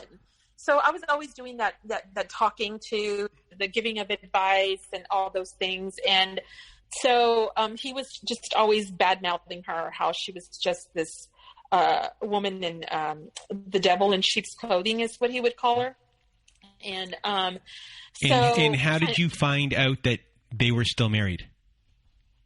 Because so one morning he jumps out of bed, and I normally don't get up for work until about 7:30 because I don't go until almost 9. So he literally catapults out of bed, and he's like, oh my God, I have an appointment. And oh my God, I should have been there by blah, blah, blah, blah, blah. And so I'm helping him get dressed. I'm ironing his clothes really quick as he's jumping in the shower, and I'm getting him dressed. And I'm like, what's going on?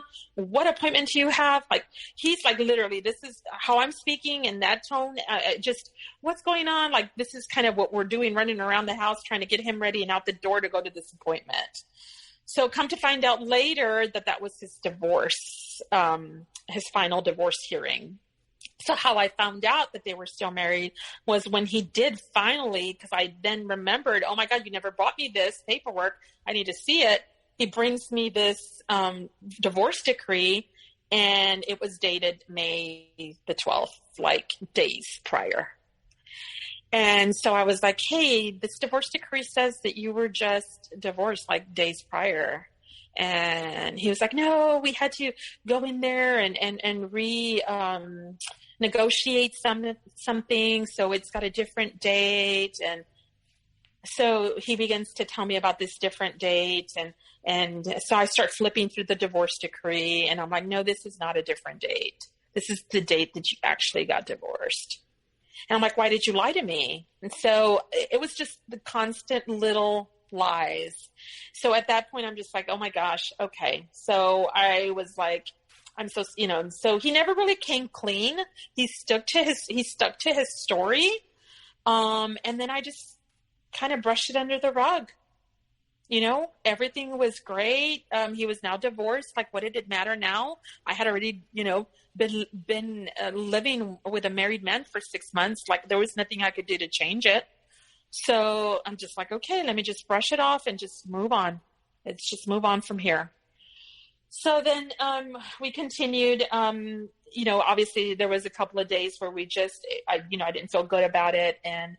But keep in mind, I mean, it was everything that I dreamed of outside of these little hiccups, quote unquote. And so we moved on from that, and his birthday was coming up. That was when, in May.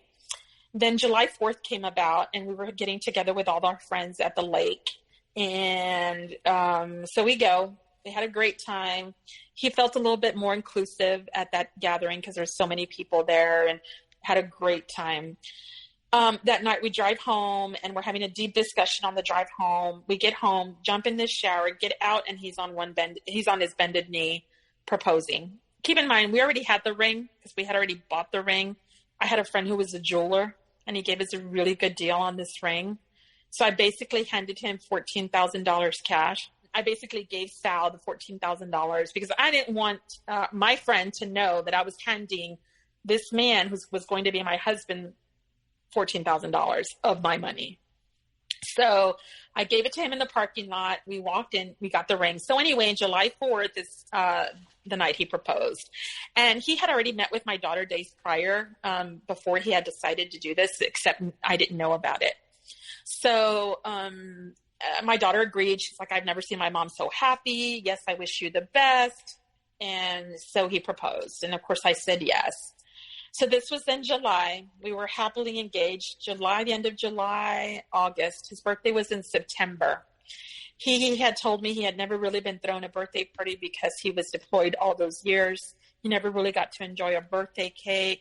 He never really got to be around his family enjoying, his birthday. So I realized throughout this last year that he had no friends, really. He didn't have any friends. So I had tons of friends to share, tons of them. So I then began to, obviously I shared my friends. And so at this party, it was a surprise party for him. And at the end, he ended up finding out that I was planning a surprise party. So it wasn't really a surprise, but all my friends showed up. Everyone was super happy that I was happy and I was engaged. Everybody wanted the best life for me, even though all of them felt this from him. Of course, I didn't find out till later. Nobody wanted to really tell me.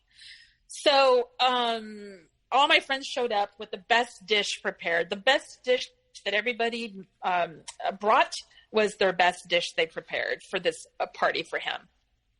My ex-husband's best friend cooked the brisket for me even. It was just, they were friends and they wanted me to be happy. And so I invited his brother to come, and his brother never showed up. I made perfect cupcakes with our pictures on it.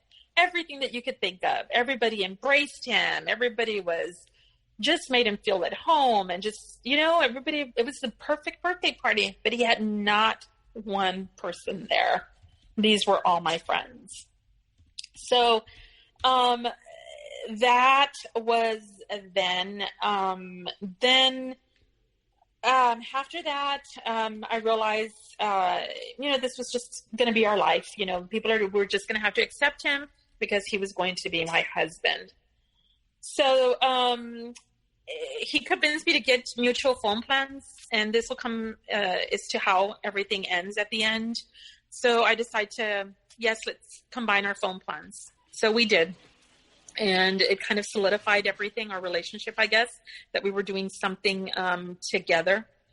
So he ended up getting his phone, and one weekend he says, hey, I'm going to go to Kickapoo with the guys, and are you okay with that? And I was like, absolutely. I go out with my girlfriends. You go do a guy's trip, have fun, like really enjoy yourself. Well, I had come down with the flu.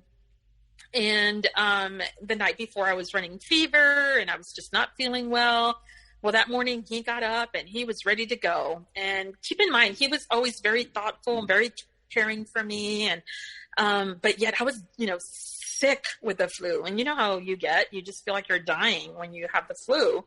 And I couldn't believe that he was still going to go on this trip. And so sure enough, backtrack a little bit, for his 50th birthday present, when we went to the jeweler to go get my ring, he looked at some of the watches that were displayed, and he loved one of the Tag Heuer watches. And he was like, I absolutely love that watch. And oh my God, I would love to have it. If I had the money, I would buy it. For his 50th birthday party, guess what I bought him? The Tag Heuer watch. And so it was a surprise for him. So on his birthday, I gave him that. Well, anyway, so fast forwarding again to his trip to Kickapoo, he wanted to make sure he had his Tag Heuer watch on. He had his nicest outfits. Keep in mind, throughout the year, I had bought him more clothes and filled his closet pretty much with more items. And so he goes to Kickapoo. All of a sudden, I can't get a hold of him. His phone is completely turned off. And I'm like, oh my God, he was diabetic. So I would set up his insulin syringes. I would set up his medication. I would make sure he ate properly. I mean, I was taking care of my man. Like, he was not going to do without. He was going to be treated like the chief that he deserved to be treated like, So I couldn't get a hold of him. So I thought, well, maybe his battery died. Oh my God. Then I started panicking. Oh my God, what if, he's got an insulin attack, something. I said, you know what? Let me go online, look at his phone history and see who the last person it was that he called. And maybe I can find out the number to the guys that he's with and maybe reach out to them that way. So I start looking through the phone call log and I see all these numbers, same number, all throughout the day. Keep in mind, he worked the second shift, so he was always at work from 3 to 11. And he would call this person every day after I left work. And then throughout the whole day, this number was called. Well, that was the last number he called. So, of course, I'm like flabbergasted because I'm thinking, here's this honorable man. He can't be. There's no way. He stands for something. He's been in the service for 20 years. So I call the number and it's a female, and I asked who that was. I didn't say anything back, and she just told me her name, and I didn't say anything. I was not going to get into a discussion with her over the phone, but it sounded like there was a lot of commotion going on in the background. And he was going to a gambling casino, and that's kind of what I distinguished. I heard like a lot of gambling going on in the background. So I knew at that moment that he was with her. And so he pretty much all weekend, I couldn't get a hold of him. He, on his way back, he calls, he finally turns his phone on. He says, honey, I'm on my way back. I said, okay, I'll see you soon. And so basically, that's what happened. And he says to me, you're too important to me. She means nothing. I was with the guys, but she came along because, we all worked together, and, but there was nothing there really, I promise. And, I believed him. So kind of brushed that under the rug, continued our life, as normal. And I said, okay, but I want you to promise me one thing. If we're going to move forward, unless you bring her around and she's your friend and we get to go have dinners with her and her husband, or we get to hang out and I'm involved in y'all's friendship, I'm okay with that. Just like you're involved with my friendship with my guy friend, then I'm okay with this. And he's like, okay, yes, we'll set up a lunch meeting. Well, that never happened. So a month went by, and I told myself I was not going to look at his phone call log anymore. I was just not going to do that to myself. I was too happy. We were going to be okay. We were going to make it, and it was going to be fine. I was just going to have to adapt to this friendship, and just his boundaries. So, of course, one day he calls me and he's at some place, random place. And he's at some random place. And sure enough, I look at his call log, and again, all her numbers were there. He never stopped talking to her. They were obviously having a sexual relationship. And he came home he was home that day. I drove straight from work, drove to my house. And I basically said to him, I prayed all the way home, God, please give me the strength to stand up for myself for once. Like, give me the strength to not be okay with this behavior. I will not tolerate it. I drive down the driveway. He's talking on the phone, smoking a cigarette. And basically I walked inside the house and I said, you are leaving. I grabbed garbage bags and I threw all his stuff in garbage bags. I said, that's exactly what you are, is garbage. So I pretty much threw everything in his garbage bags. I loaded up everything that I possibly could as he watched me. We drove and I said, where do I dump you? Because you have nowhere to go. And he said, take me to the Home Depot at so-and-so. My friend's going to come by and pick me up there. Drove there and he said, can you let me keep the truck for another week or two until I find other transportation? I said, absolutely not. I almost did, Chad. I almost let him keep the truck. But God gave me the strength to say no way. Because you know what? For a minute, I felt sorry for him. And I drove up to the Home Depot and I was so proud of myself. I unloaded everything by myself and I left him at the Home Depot parking lot and drove away. And did you ever hear from him again? So I blocked his number. I blocked him on Facebook. I said, will never put myself through this again.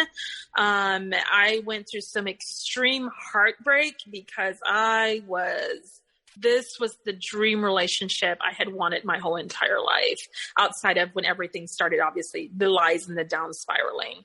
I heard from him a year later. He reached out to me at work and he says, will you ever wear that ring again? And I said, absolutely not. And I hung up and I have never heard from him again, outside of the fact that my friend reached out to me here the other day and said he had borrowed $300 from her and never paid her back. So, I hear some of the stories on here and see how women were physically abused and mistreated and just horrible, horrible things. And I listen to my story and it's not comparable to any of what those women have been through. But I'll tell you the heartbreak that I felt at the end of this, how distraught I was, how I was literally I found myself scraping myself off the floor after this relationship, that it was just as intense. So, you're comparing, which isn't a fair thing to do. I mean, you were promised this future and you were love bombed and you really believed that, even though these little things are happening, you believed your strongest belief here was the belief of character. And yes. that a man like this, from the way, being vouched for, where he came from, more so than any other thing, plus the future, it was hard to shake. So, to come to the realization that you were conned and used. Yes. And then, kind of thinking about what was taken, how did you go about grieving this and dealing with shame? Because it's the biggest thing for people who are conned is, the shame that is attached to it. And, yes. There's a documentary that I always like to bring up, which is called Dirty John, which there's obviously a series as well. Yes, but there was I've listened to that. There was a documentary. Yes, and the one thing about that documentary, because it was a very entertaining documentary, the one thing, as I've told the story many times, my opinion of this is the one thing it didn't do well was that it didn't tell the personality. You didn't say like how the person bought into this and why would they put up with this. And, you know, we know your personality. We know what type of person you are. You know, we know everything. We know why you did. So for you, are you able to kind of, or were you able to kind of break those things down and understand that? And how did that process go? So I think the most shame I felt was that I tolerated some of the behaviors. For instance, there was one little story I left out. They were doing a hot sauce contest at his work place of employment, and my mom makes the best hot sauces in the world. Like, oh my God, you just lick your fingers with her hot sauce. So he had asked her if she would make a green hot sauce and a red hot sauce, and he took it to work, and they both won first place. So she had gotten $75 for each hot sauce that she entered, or he entered, because he entered. My mom just did it as a favor for him. I think the part that I felt the most shame in, it was the fact that when he won that award, the $150, which was nothing, I could have given my mom that $150 with no thought. But the fact that he didn't even give them to her, he won that. So he kept it.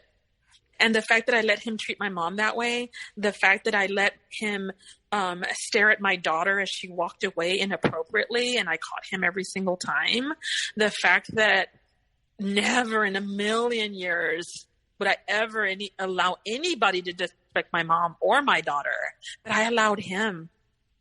That's where I feel the shame. That's where I felt like, how could you have allowed this to happen? You know, but, feeling guilty that I put my family through some of the things that I put them through, my friends through some of the situations that I put them through. Absolutely. But my friends are so forgiving that they've been nothing but supportive since day one. I remember being distraught, just driving home that day after Home Depot and just crying and sobbing like a baby because I just felt like a death. It was just a death that I had just gone through. I lost the love of my life. So, and for the people who are listening who might think to themselves, well, this isn't the same as the other stories. There's there's not a lot of devaluing going on. There's not a lot of all these kind of things that might put you in place. But for this specific type of person who is in the real con man type of person, this person, for their ruse to keep going, they're on their best behavior. Yes. They want that, they want that lifestyle to keep on going. They want to freeload as much as possible. So they're not going to do anything to jeopardize that on the front end. Obviously on the back end, he's doing whatever, he's cheating and doing that. But on the front end, he's not going to jeopardize that. So that kind of devaluation and putting you kind of through that every single day, as what a lot of the stories we hear, that's not going to happen in the situation because he needs this to continue as long as possible.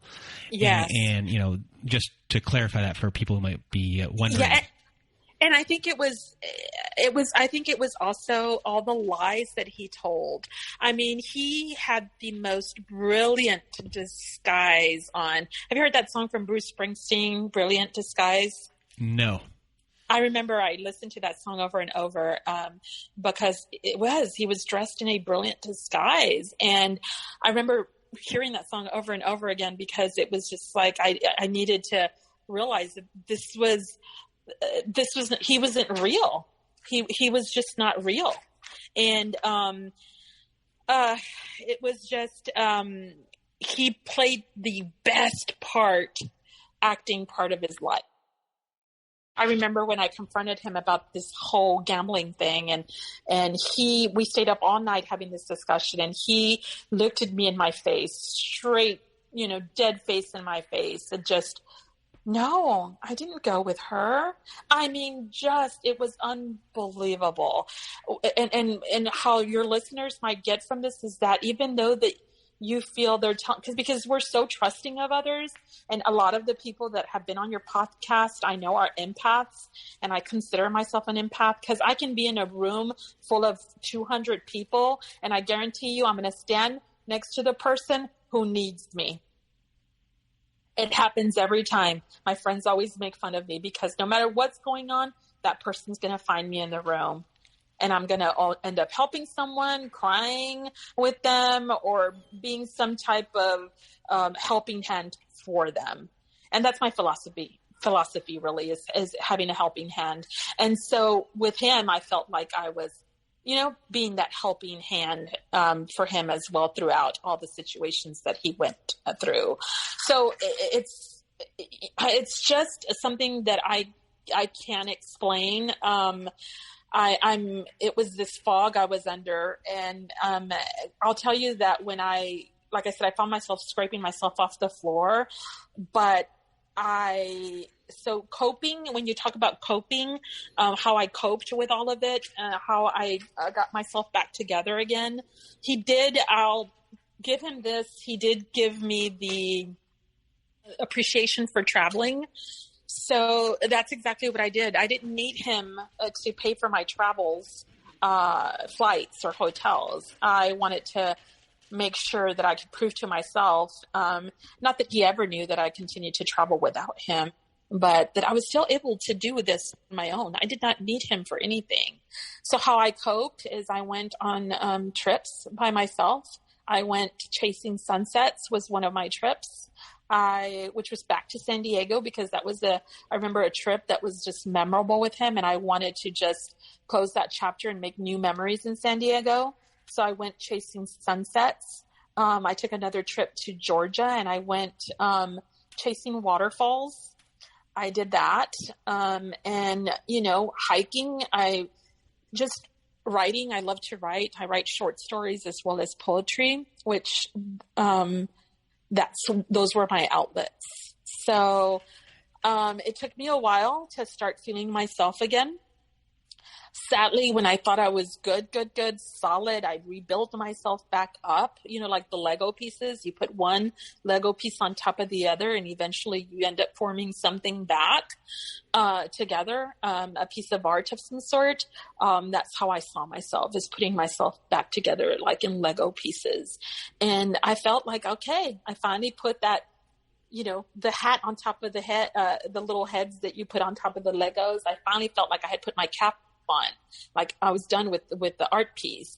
And of course I was led into another narcissistic relationship that was devaluing and all those other things. So when we discuss that for just 1 second before we end the show, you found yourself back into another relationship, which was not great. And this one was more of a narcissist that we normally hear about on the show. Yes. So now that you're out of that one, because eventually I think we might do a recording of just that relationship for the Patreon. Oh my gosh. Yes. But now that you're out of that one, I know that's fresh. Yes. That one. So what does it mean now? Before I guess you were doing coping skills. Yes. Yes. So, and you were coping. It's not necessarily, you didn't do the work per se. Coping is not doing the work. So now that you're kind of in this spot where, okay, this has happened again, and now you have to do the work. Are kind of nervous to kind of delve far into how far it goes for you? Or do you think you've kind of started to slowly, maybe preparing to be on the show, to understand where you came from and why you'd make the decisions that you made, and why those exploitations or those manipulation tactics worked against you? Yes. Truly, your podcast was a godsend. When I clicked on my Spotify and I clicked the search button, and I clicked narcissist on the search button, and you came up at the top, and I clicked on your podcast and I saw all the recordings, and I remember just swiping down and seeing all these stories, and oh my God, episode 20, episode 30, episode 50. And I'm like, I don't know if that's how you have them labeled, but you know what I'm saying, pretty much, with me scrolling to see which one I wanted to listen to. I was like, oh my God, this is a real thing. Like, I'm not alone here. And I'll tell you, with the stories that I've heard, the brave women that have told their stories on here, I thank you because of their definition of the things that they've experienced, or that they've been able to articulate. I don't find myself as being very articulate. Maybe I do more so with my writing and my poetry. But as far as conversation, I find myself having difficulties with my articulation. But these women, oh my gosh, I have heard some women have just impacted me so much. And because of those stories, I have begun to, like, oh my God, identify. Yes, this happened to me. That's what this is. This is what love bombing is. This is what fog means. This is what all the terminology that you use. You don't understand what you're doing, Chad, for a lot of us. And I think it's these revelations that are making me delve deep and being able to at least identify them and know what these things are. Like, I was lost. I was like, what just happened to me? And like I sent you in my email when I originally reached out, was like, I think I just realized what just happened. And this is just coming out of this relationship here, the most recent one. I was like, oh my God. And then all of it pieced together for me, from my relationship with Sal to my relationship with Jag. I'm going to call him Jag. For my relationship with Jag. Oh my gosh, this is exactly what's happened. And you've been, throughout the podcast, I've been able to identify why I attract these type of people, because this is how I've been raised my whole life around this behavior. So that's my normal. This is what my normal is. And so therefore, this is why I'm forgiving. And, so yes, you're right. You hit the nail on the head. I've been coping. Now, do I need to do the work? Absolutely, I need to do the work, but I just don't know how to begin to do the work. And I heard just, I probably listened to 4 or 5 today of your episodes at work. But there was one young lady, I can't think of the name, but she was amazing with her storytelling, and she talks about doing the work. And I'm like, okay, I need to be taught how to do the work, because I don't know how to do the work. Do you know what I mean? Mm-hmm. I obviously need to some type of counseling to learn how to do the work. The good thing is that at least at this point, I've identified that I attract narcissistic men. How do I need to now repel them is what I need to know. That's a whole other episode, but we'll get there. We'll do an episode. I want to do an episode that's called how to do the work. Yes. I just have to find the right person to bring on. So yes. Before we leave, do you have any words of wisdom or advice for everyone who's listening? Yes. So I read this meme the other day, and a couple of them that just I thought I could share with people. And it just said, be brave enough to say this is not what I want, is one, because that's our worst fear, right? Is you have to be brave to say that. And then also the other thing, that this one I kind of save and I have to reread, and it just says, I hope you find love, but more importantly, I hope you're strong enough to walk away from what love isn't. So even though you feel it's love, but because in our warped minds, because of how we've been conditioned to be, because this is maybe what I feel love has been, it's not okay. This is not the kind of love that I want. So I am very proud of myself because I have walked away from 2 relationships and finally stood up for myself. And so for everyone out there listening who can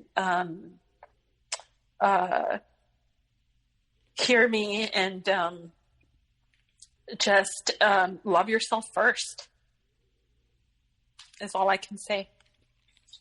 Well, Alma, you have gone through a bunch of these relationships and you're relived it and you're out, and you should be proud of yourself that you're out, and you should be proud of yourself that you want to do the work and that you know that you don't want this to happen again, and that you're aware of everything. And it takes a lot, it takes to get to that point. Some people never get to the point of being aware of what's actually going on, and you've already started, and that's something to be very proud of.